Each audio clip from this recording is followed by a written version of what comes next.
मंगलवार को नॉनवेज नहीं खाते हैं, ये तो सुना था। मंगलवार को मंदिर ज़रूर जाते हैं, हनुमान जी के मंदिर में मत्था टेकते हैं, ये भी सुना था। लेकिन मंगलवार को गाली नहीं देते हैं, ये भी हमने सुन लिया। बिग बॉस 14 के घर में क्या है पूरा मामला बताते हैं इस वीडियो में। Hello, this is Lisa Gangwani.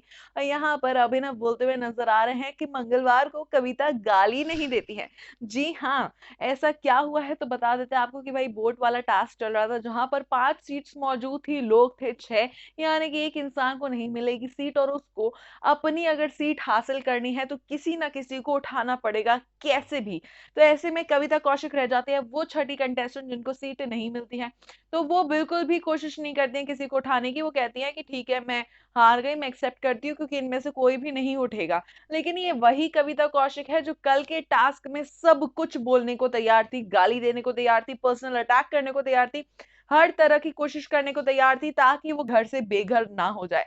ऐसे में कविता कौशिक यहाँ पर इतनी इजीली हार मान रही हैं, तो इस पर घर वाले उनको कर रहे थे ये इग्नाइट करने की कोशिश कि आप कुछ तो कीजिए, टास्क चल रहा है, फिनाले का टास्क चल रहा है और आप इतनी इजीली गिव अप कर रही हैं। ये स्पिरिट इज नॉट नाइस। इसलिए यहाँ पे अभिनव बोलते हुए नजर आ रहे हैं कि मंगलवार को शायद कविता गाली नहीं देती है, इसलिए चुपचाप बैठी है, क्योंकि कल के टास्क में तो उनका अच्छे से मुंह चल रहा था। अगर कविता का मुंह नहीं चलता होता या कविता के अंदर गेम स्पिरिट नहीं होती तो कल भी नजर नहीं आती ना। आज इस तरीके से फुस होके क्यों दिख रही हैं कविता कौशिक? क्या वो अकेले फाइट नहीं कर सकती या फिर मंगलवार को गालियां नहीं देती हैं? क्या है वजह कि कविता नहीं दे रही है फाइट? यहाँ पर बाकी कंटेस्टेंट्स भी उनसे यही बात बोलते हुए नजर आ रहे हैं कि कम से कम फाइट तो कीजिए। रूबीना ने तो अपनी चेयर तक छोड़ दी, आइए मुझसे फाइट कीजिए, मैं चाहती हूँ कि कम से कम आप एक फेयर फाइट तो डिजर्व करती हैं, वो आपको मिले। ऐसे में कविता चुपचाप बैठी रहती है एक ही जगह पे। इनफैक्ट जब वो बाहर भी होती है इस गेम के, तो वो खुद जंप कर जाती हैं बोर्ड से और एजाज से कहती है अब लीजिए, मैं हो गई हूँ डिस्क्वालीफाइड।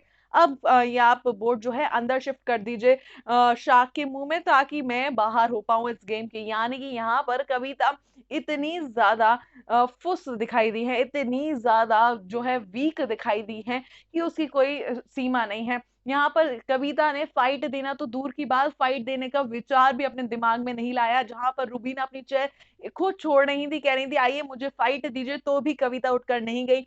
कविता ने अपना मुंह बंद रखा, ना किसी को कुछ कहा, ना किसी को कन्विंस करने की कोशिश की, और ऐसे ही यूं ही फिनाले टास्क से बाहर हो गई। तो ये स्पिरिट हमको कुछ खास पसंद नहीं आई। लेकिन अभिनव की ये लाइन बहुत अच्छी लगी, जहां वो कह रहे हैं कि कविता मंगलवार को नहीं देती है गालियां।